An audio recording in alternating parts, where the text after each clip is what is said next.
You're in Braves country.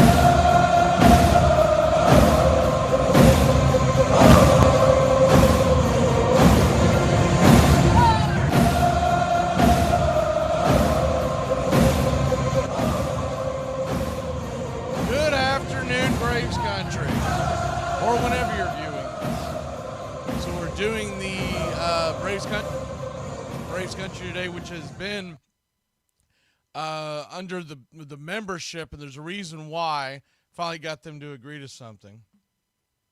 So going forward, if you're watching Braves Country today, you're watching it on Braves Country YouTube. It's still going to be under the Country Club membership going forward, but you're going to have an opportunity to watch it live elsewhere. You can go to our Facebook page, Braves Country Radio, and watch it live there. And there's just a number of reasons, but basically we're trying to get more interaction from our. Basically, we want more of the Facebook folks to come over to hang out in the YouTube during the games. So that's what we're going to do. So the YouTube will still be under the Country Club, and you'll see that it's locked. Just remember, when you see that, you can go to Braves Country Radio on Facebook. And there might be other outlets going forward, but for the time being, I got that approved. So good to see everybody in the chat. I see John, and I see SS. John says, great title for the episode. Yeah, what the SNIT was that? What the? We had such a great start to our road trip, and then out of nowhere, it just all went to hell in a handbasket. And I don't understand why in the world he can't seem to manage a bullpen. And it's night in and night out. And look, we're having fun with it. Look, I'm not pulling against Nick. I don't want to get fired or anything like that. We just get frustrated from time to time. And last night, I'm not going to put that all on him. It's really goes to the Thursday night loss. That was the key loss in this series. And we knew that was a game that we needed to win if we wanted to at least split. If we at least wanted to split. Because if you looked at the series, and we went over this on Braves Country today on Thursday.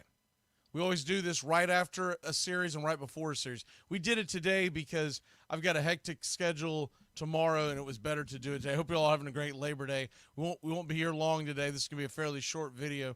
But just so you all know, and we announce it as we get closer to the end of the series, but because I do more than just this, I have many hats that I wear in the workforce. So I try to fit it in around, and this was the perfect time to do it. I try to, if I'm doing it during the day, I try to do it around lunchtime. If I have to do it later in the afternoon, I try to do it around 3:30-ish, something like that, just to give you a heads up. But anyways, back to the rest of the story. The Thursday game was the most important game of that series. As far as if we were going to have a realistic chance, we knew Saturday, you're not beating Zach Wheeler in Philly. You're just not going to do it. We don't hit Zach Wheeler well. We beat him last year in the playoffs in Game 2, but that was after a dogfight of a pitcher's duel, and the offense actually came back and beat up the bullpen, and that was the famous game where Bryce Harper got doubled off, the attaboy, he got mad, and the rest is history, right? But that's the only time that we've gotten to Zach Wheeler. We didn't get to Zach Wheeler. We got to the Philadelphia bullpen eventually. So Wheeler is just, man, the Braves don't hit him well. And there's no ifs, ands, or buts. It's maddening because you will see games where he's getting, like, knocked around by the Marlins, right? Going 4 innings, 5 runs. What the hell is that? Why can't we do that? And I just think our approach stinks, and it's not up to me to say what they should do. I just know what they're doing is not working. And I've got a lot of problems with the way our offense has gone this year. And I still think, and I'll take this to my grave, I still think one of the biggest problems with our offense is that we do not eat enough pitches.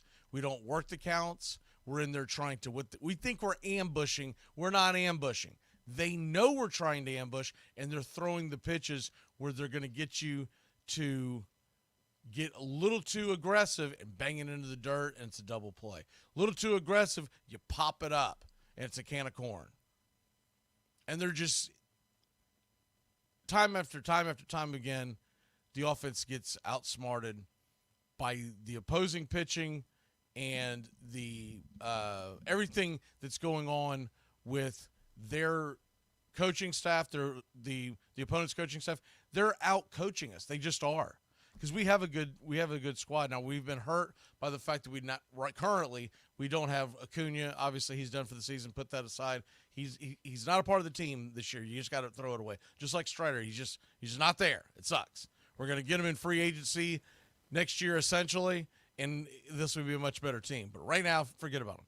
But right now, we don't have Ozzie. We don't have Riley. Ozzie should be coming back in the next couple of weeks, I would think.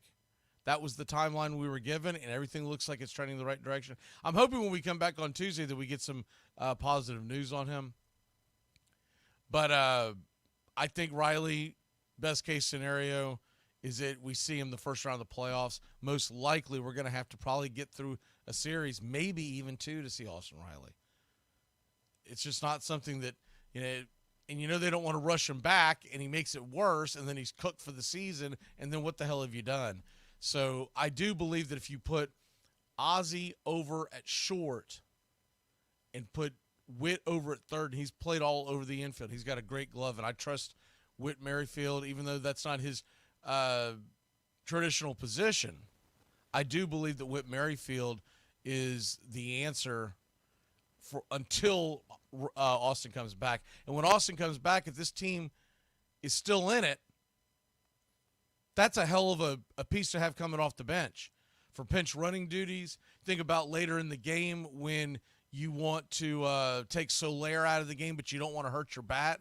You can put Whit Merrifield out in the outfield. You'd probably slide him over to left and have someone else over in right, whether it's Kelnick or Luriano, whoever. But the point is, you get much deeper as time goes on. If we can stay healthy with the rest of the guys, this team is going to get so much deeper. The problem is, if you look at where we're at, the Mets just swept the White Sox. I get it. The White Sox stink. We know that. But they took care of it. The Mets did what they're supposed to do.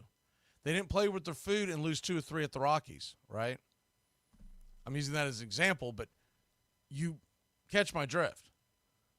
So it becomes imperative when we lost 2 or 3 in Colorado. Well, hey, guess who's on the schedule tomorrow? Going forward tomorrow, we are going to have the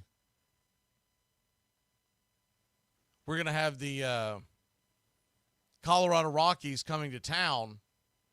And with that being said, I'm going to change the view real quick. Bear with me. With that being said,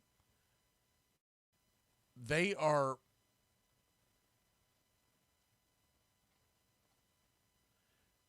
Colorado Rockies are coming in, and the Atlanta Braves, as this populates, I think this will be the quickest way to do this. The Colorado Rockies are coming in, and we've got 3 at home against Colorado. We've got 3 at home against Toronto, which is huge. It's going to be huge. And so those are 2 of the lesser teams in Major League Baseball. That's the nicest way to put it, right? That's absolutely the nicest way to put it. They are 2 of the weakest teams in Major League Baseball, and you're getting them at home. While that is going on, and we're going to show you the schedule here in a second, I'm going to put this up on a different view real quick, and then I'll come right back. I just want you to see the entire screen. The Braves are going to be at home against Colorado for 3, at home at Toronto for 3. Then we've got the weird 1 game against Cincinnati. So it's a 7-game homestand because that is the makeup date from July 23rd. That's a 6:40 pitch, y'all. So just remember that. They're doing that because they're wanting to get out as early as possible to get ready for the Washington series the next day at 6:45. Why the hell they're not playing it earlier, I don't know. I think they should. I honestly do. I'm not saying you got to go crazy and play at noon, but I feel like that you could have played this. I'm sure Cincinnati had some scheduling issues, but you could have gotten Cincinnati to come in the doors and play around 3, 4 o'clock, we'll say. We'll say 4 o'clock because that's a pretty common time for these makeup games. I would have preferred them play at 4 o'clock and let's go. I guess the one advantage to waiting until 6:40 this time of year, you won't have the shadows cutting in on you. But anyways, that's going to be a tough little deal because then they go to Washington and they don't get a day off, and they're going to play Washington. Washington has had our number this year. Washington has had our number. So with everything being equal there, we got a 7-game homestand. If you think about it big picture, we have a 7-game homestand, and all 7 teams are not making the playoffs. Cincinnati's by far the best of that squad, but Cincinnati's not making the playoffs. You saw what the playoff picture looked like. We're 1 in front of the Mets. We are essentially out here as far as the wild card standings. Put the division to bed. We lost the division this weekend. It's over. 7 games left, or 7 games back, with what Atlanta has. 25 games left? No, I'm sorry, 27 games left. It's not happening. It's not happening. And you lost the season. It's not happening. You're not getting the tiebreaker. It's just put it to bed. So you're realistically 8 back. You got to focus on the wild card. You're 1 up on the Mets, 3 up on the Cubs, 5 up on St. Louis for those who are listening on radio and not seeing the screens. If I haven't said something that everyone has seen, I will mention it. And then after that, San Francisco 6.5 back. They would have to go on, like, win 24 of 29 games, something ridiculous like that. That's not happening. San Francisco will be lucky to have a winning record. And the Reds, they're 9.5 back. Put a fork in them, they're done. The Pirates, they're done. Nationals, Rockies, Marlins. But what these teams will do when they come in to play you is that this is their series.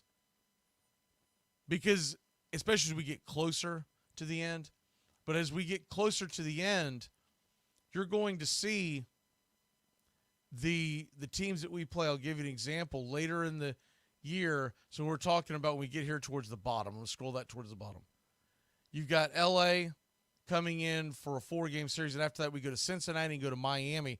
Those are going to be their year because they know that they can be spoilers and they're playing at home. Those are not going to be easy wins because you're going to be on the road, and the crowds may be kind of weak too, which always is more difficult to get up for. But the players, the teams, they're still playing for pride. And there's going to be times where you're going to see guys you've never seen before because of the expanded rosters. Major League Baseball in September is the hardest thing to get hot in for a number of reasons. So remember yesterday I told y'all that I'm going to get to the comments here in a second. Remember yesterday I told y'all that the rosters expand during the broadcast. So you have 28 players now. It's a taxi squad. It's a fluent taxi squad of your 40-man roster. They've got to be on the 40-man. But you can move guys in and out, up and down, blah, blah, blah, blah, blah. So any given day we can have any number of 28 of a 28-man roster. You're going to have more guys that you can put. What teams typically do, they don't always do it because they don't necessarily want to move many guys up and down. But if you were really in a pinch, you could essentially not have Schwellenbach activated today because he just pitched, and you could put in another relief pitcher. But there's all kinds of rules around that. But essentially, in theory, you could do that. We won't get in the weeds of all that nonsense. But anyways, 1-game lead on the Mets. That's who we're really focusing on. You do have to pay attention to the Cubs and Cardinals. If they don't have as many teams to jump, if one of them gets hot. I remember a few years ago the Cardinals got extremely hot and found their way in the playoffs. They lost to the Dodgers in a 1-game play-in, almost won that game. And that was the year where the Braves knocked out the Dodgers and the NLCS went on to win the World Series. This year, if they get scalding hot, it's probably going to be us that they're going to knock out. We'll never see the playoffs, so what the hell? So we got to get it together. This 6-game homestand, 7-game, including the makeup game. So it's going to wrap around till Monday. I mean, I'm looking at this. I'm thinking you got to take advantage of what's in front of you. Anything less than 5-2 is going to be very disappointing. Very disappointing. We had the winning road trip, 4-3. That's big picture. If you told me at the beginning of that road trip we were going to win 4 out of 7, I'd say, hey, man, that was a good road trip. You're just disappointed because the 3 losses were in Philly, and you had the opportunity to win a couple of them. But going back to Thursday's game, we knew that was going to be the toss-up game. You weren't going to beat Wheeler on Saturday. You knew you had a pretty good chance of Ray Lowe versus Suarez because Suarez has not been the elite pitcher he was at the beginning of the year. And then Sunday Night Baseball, A, first of all, it's a crapshoot. B, Aaron Nola on the mound. I thought Schwellenbach did phenomenal. I think once again they spit the bit. He's in trouble. They've been weak blue pits. You got runners on second and third, 2 outs. I'm not saying you pull him then because you don't have anyone ready to the bullpen. He's been pitching well. Go out there and get up off your ass and go talk to him. Go talk to him. Don't let him twist in the wind. Go calm him down. They do this all the time. They think they're toughening him up. This is a rookie in a pennant race, wildcard race, whatever you want to call it. You could see he has, so Schwellenbach, unlike some of our other players, I think I see it on Max Fried as well. When they start getting exhausted, you can see it literally on their face because they're so fair-skinned. You can see like their damn cheeks are turning red like Santa Claus. And that's exactly the look that Schwellenbach had when they didn't go talk to him. Gives up a single, game's tied, and then it's all right, well, let's go get him. No, you go buy him time, and you may not be telling him anything differently. What you're doing is you're giving him a chance to catch his breath. And that is more important now than it used to be with the pitch clock. You just gave up a couple of base hits. The tying run's on second. Oh, crap, I'm a rookie. Oh, I don't have time to sit here and gain my composure because the pitch clock is going down. Go get up off your ass and go talk to him. Snicker, you don't have to be the one that does it. Go send Abreu, whatever. But go buy some time. And if you have already used a mound visit, you can still send the catcher to go out there and buy you time. There's no law against that. You still have 5 of those moves. Get it together. Just always so complacent, always trying to build character. Quit building character in September. Build wins. End of rant. Okay, see, what do we have here? I think we saw some comments. We're going to get to them real quick. SS says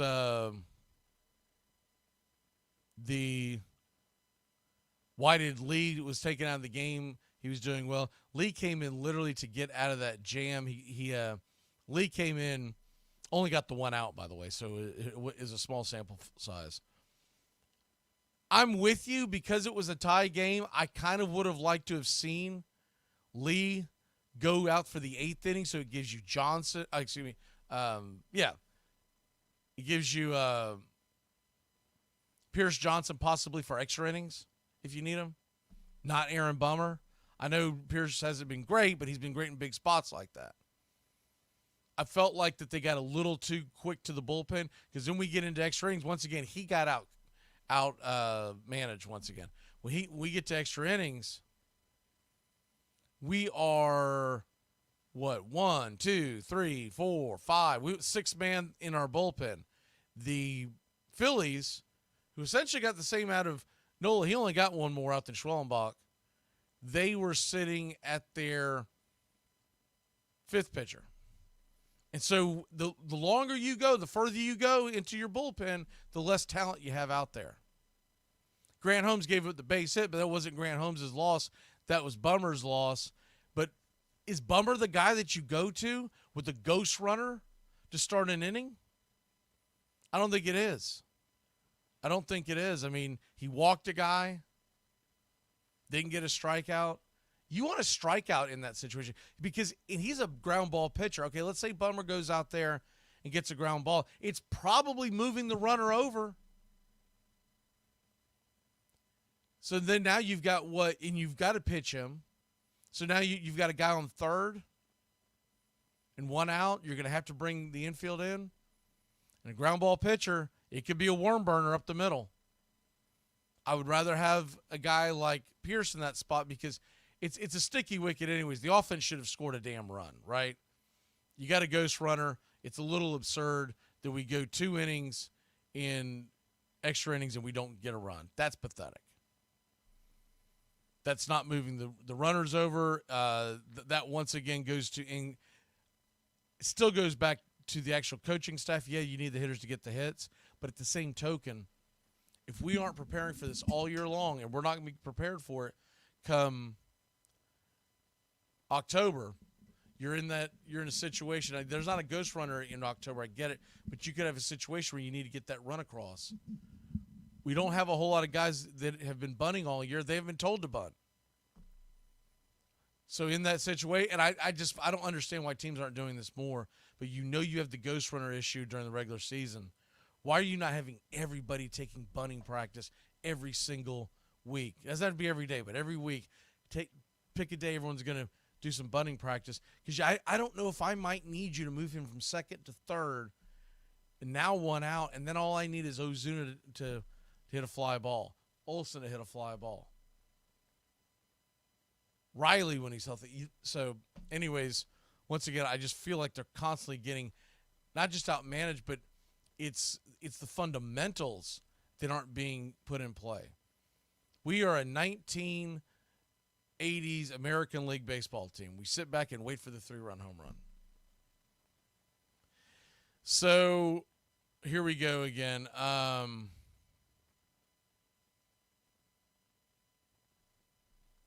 What are some of the real comments? I don't see. Just see if anyone's talking about. Let's see. Brian said he's watching the LSU USC game. I mean, that was a snore fest. Man, Vegas took y'all's money last night. LSU, USC, the under hit, and LSU took the loss. That's pretty funny. I told everybody the under. If you watched the show the other day, told y'all the under. 64.5, way too damn high. We knew those two offenses were going to sputter. B's asking a question. It's 5 mound visits for the entire game, period. A mound visit is not counted when you go get a guy. Like, so when Snicker goes out to the mound, that's the only time you'll ever see Snicker go out to the mound, because nowadays, most of the time, the manager doesn't go talk to the pitcher to get him out of the jam. That is the pitching coach. Of course, we haven't had our pitching coach, but it's Abreu's job now to relay whatever Snicker wants said or to put his own advice in, right? But it's 5 total visits. So it means if Abreu goes out there and talks to the pitcher, if Darnode, Smurf, it's 5 total for the entire game. It used to be 6 when they first changed the rule a few years back. Now it's 5 because they noticed that people were very rarely getting to even the 4, so let's cut it to 5. Because the whole idea of that was to speed the game up. Don't put a pitch clock in and then have some guy running out there 5 times an inning going, "Are you okay? Are you okay?" Pitcher's like, "No, I'm not okay. There's runners on second and third, 2 outs, we're only up by 2, and my manager's sitting on his fat ass asleep. No, I'm not okay. None of this is okay."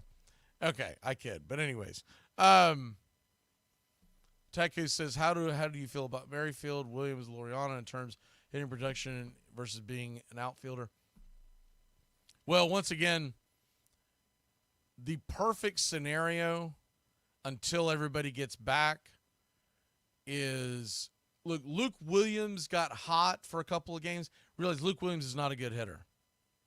Luke Williams is on the roster because of his diversity to play several different positions and his speed so he can pinch run.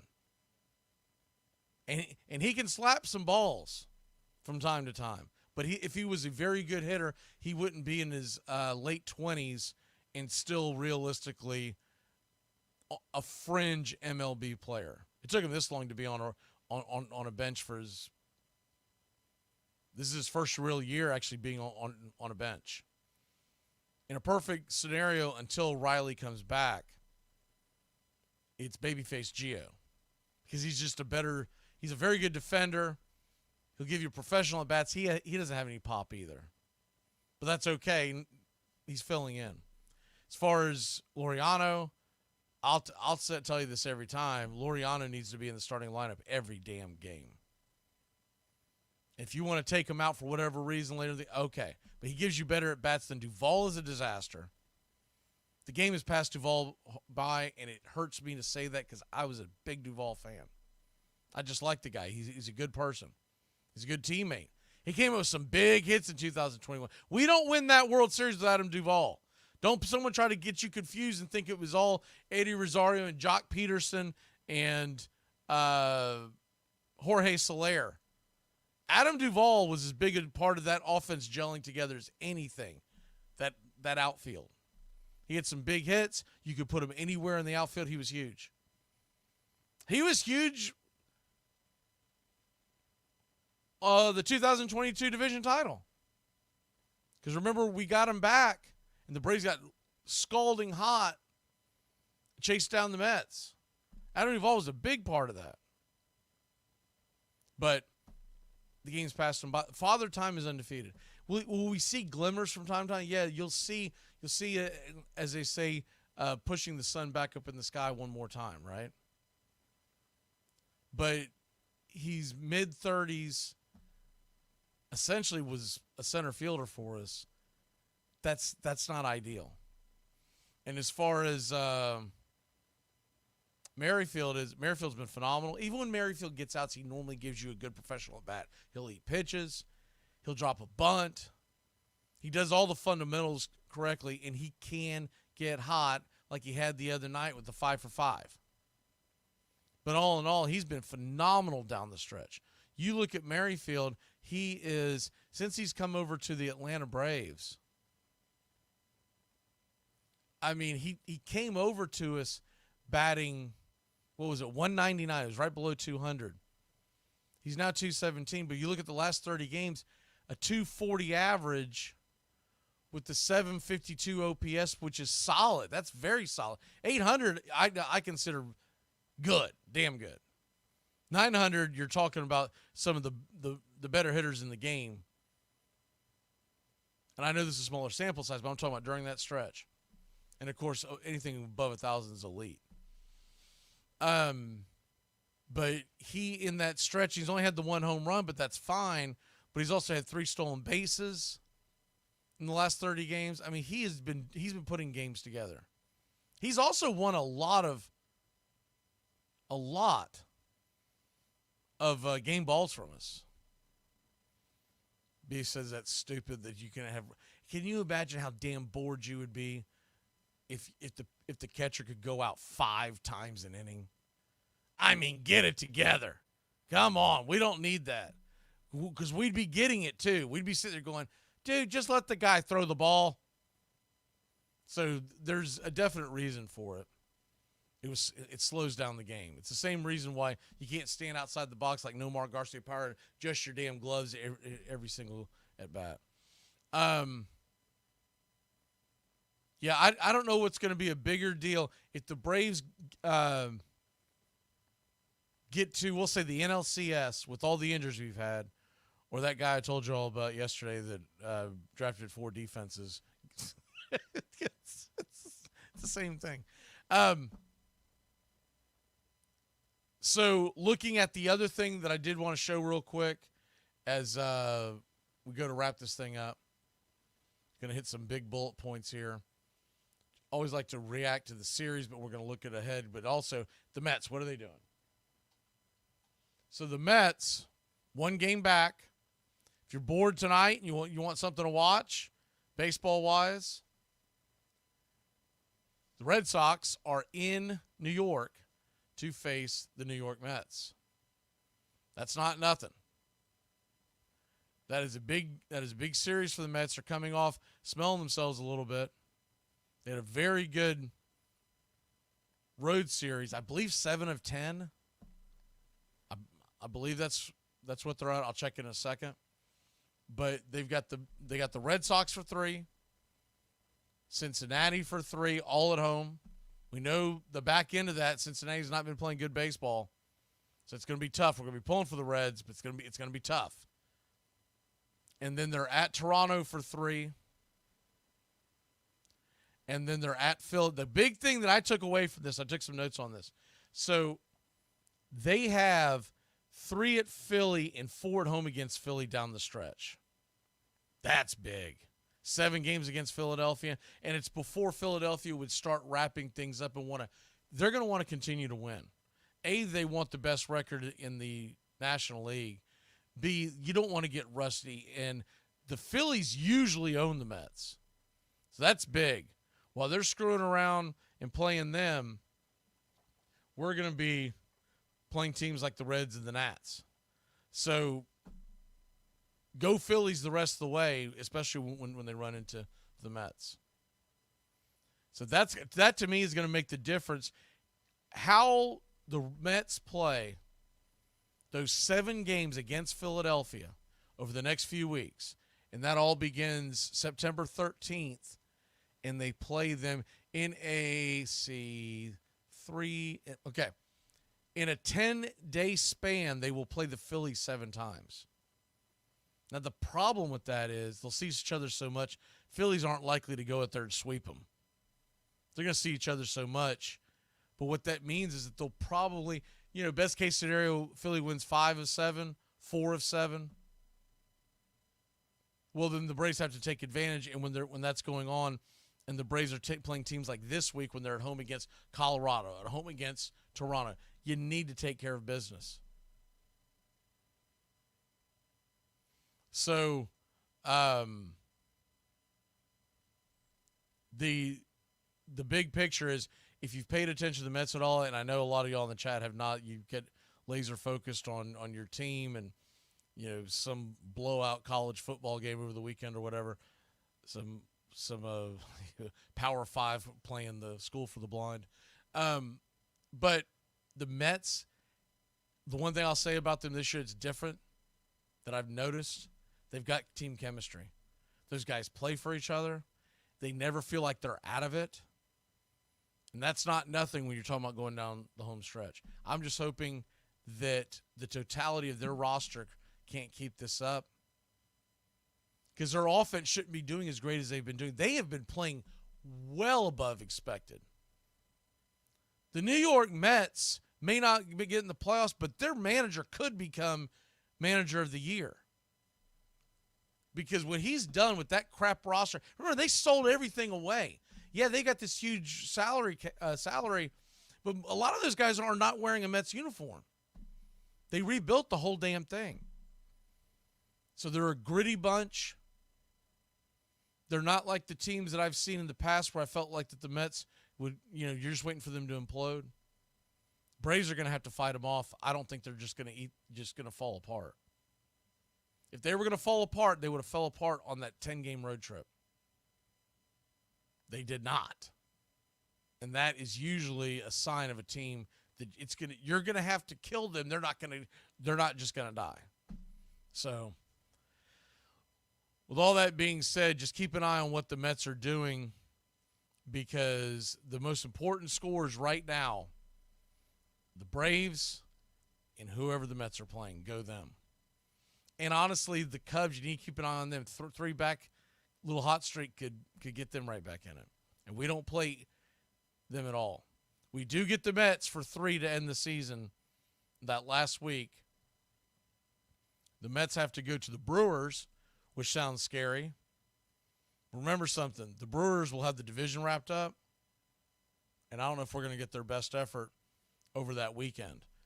Brewers will probably put their best foot forward like on Friday. Saturday, they'll be kind of meh. By Sunday, it's going to be nothing but the scrubs in there. If we need the Mets to lose, that's going to be a problem. So we got to win games now, take care of things now. And I think we'll be okay, but at the same token, the good from this series was the Twins sweep. The bad from this series, we lose 3 of 4, and the division is cooked. It's over. 7, but really 8 games back with, 25 left? Monumental collapses would have to take. And the ugly, blowing that 4-0 lead on Thursday. The loss 3-0 to Wheeler on Saturday night was bad, but, man, the guys always dominated us, especially in Philly. And the super ugly to me was the bullpen management over the weekend. Starting with the Thursday game, they did not get aggressive enough. I'm going to say this one last time, and I'll put it to bed. Runners on first and second, nobody out. We're up 4-0, and your 40-year-old starting pitcher is at 101 pitches. A left-handed outfielder with some pop is coming to the plate. Your right-handed pitcher is at 101 pitches.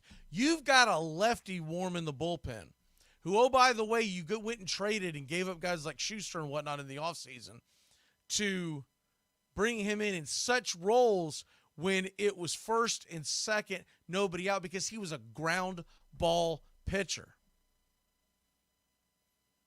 The first guy he gets out in that inning, the first guy he faces, it's a ground ball. When they finally bring Bummer in because they leave Charlie in, it's a balloon hanging curveball. You got slammed out of the building, and Snicker tells you it's because of the wind. No! It wasn't because of the wind, because it was sitting on a tee, and he shoved it over the wall. That to me was the biggest mistake of this entire series, and he can tell you that's baseball, and he can tell you it's a funny game. But the only people that say that are the ones that get their ass kicked, the ones that get outsmarted. I never heard, in all my years, I never heard those words come out of guys' mouth like Bobby Cox, Tommy Lasorda, Joe Torre. They'd say, no, I should have done this, I should have done that. Instead, we get the rhetoric, oh, it's a funny game. Anyways, we're still pulling for old SNIT. He's a made man, so I don't think that there's any chance that he ever gets fired. He's going to have to retire. When you win a World Series, that usually buys you at least 5 years, so it doesn't do you any good to pull against him and hope he gets fired. He's not getting fired. Just put that to rest. He might decide to retire. What is he, 67, 68 years old, somewhere in that neighborhood? But he's not getting fired. We just got to hope that they do smarter things going forward. He's been in the game too damn long for me to say, hope he learns from this. Anyways, y'all, see if there's anyone. I know what you mean, old world, when you say he needs to go to the beach. I know exactly what you mean. What the hell's that guy doing? All right, we'll see you probably. See the way it lays out. I think we'll do this noon on Thursday, after the Colorado game, leading into the Toronto series. Once again, if you missed the announcement at the beginning of the show, if you're a country club member on YouTube, you can see this live every single time on YouTube. If you're not and you want to catch it, because we want to start trying to bring more people from our Facebook page in, you can go watch it for now on Facebook Live. So just go over there and watch it. I can see the comments from YouTube, and I can usually see them from Facebook. They're just usually delayed. But regardless, you would be able to chat with others in there. So if you're not willing to pay the 10 cents a day to help support the channel, go over to our Facebook page and try to recruit people to come. Because the thing is, we've got I think it's 19,000 people over there in the Facebook page, and they mainly only interact when we put up a final score. We want them to come over to the YouTube channel during the broadcasts because we always have the games on YouTube. With Facebook, we do sometimes they decide not to do it because they don't want to be that consistent. They want you to go to the YouTube channel. So there you have that. So if Thursday, Facebook Live, we'll see you 12 o'clock. And we'll be over for Country Club members on YouTube. But today we had it open on both because we want to be able to relay that message. And enjoy the day off. Happy Labor Day. Ton of baseball on today. And once again, go Red Sox. We need the Red Sox to beat the Mets. Come on, let's get it together. It's scoreboard watching time. We haven't had to do this in a while. We didn't have to do it last year. We ran away with the division. We haven't had to do it in most of the years. We've been running away with the division. Now it's real. And it's no longer, well, if we don't beat them out, we'll get in. No, we've got the last spot in the wild card. The very last spot. So there you go. All right, guys, we will see you. Well, the main reason we want people into YouTube is because Facebook has weird, funky rules and whatnot as far as being able to set things up for pre-broadcasts. So it turns into a nightmare. So that's why we usually just add it as we're broadcasting. Like, you'll never see a show page on the YouTube channel. I mean, on the Facebook channel that says, hey, this is going to be going on. This game's going to happen on Tuesday at 10 p.m., 7:20 p.m., right? Because they think you're about to pirate video, so they just go bonkers, and you have to go nuts with it. So instead, what you have to do is you have to add the broadcast in as we're rolling. And sometimes Jason and the guys decide not to do it. They go, nah, you know what? They need to come over to the YouTube channel. They've been putting it on Facebook more often this year, but I don't know if that's going to be the case every single game going forward. And I know it won't be the case for the playoffs. It's going to be hit or miss. You got to come to YouTube because we're trying to keep everybody under one big tent, as they say, right? Bring everybody in. Because I'll see comments from time to time on the YouTube channel, and there'll be just a handful of people in there commenting, and they don't realize that there are several hundred people watching it over on YouTube, and there's only a handful over on Facebook. So that's it. All right. Love you, Braves country. Enjoy the day. I'm going to go play with the dogs and get ready for our fantasy football draft. I'll see you in the draft room. We're obviously not broadcasting that one.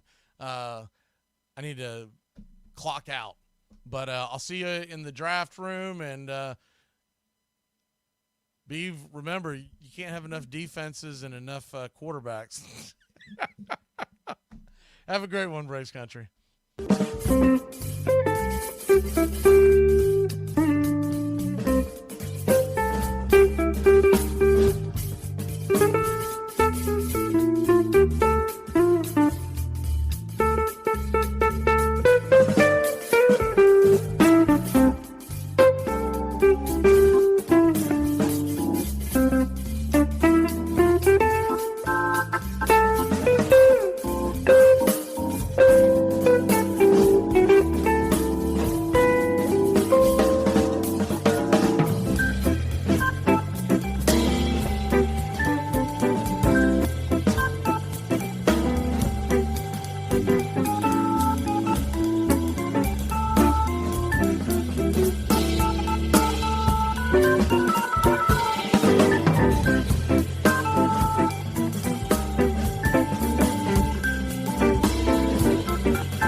You're in Braves country.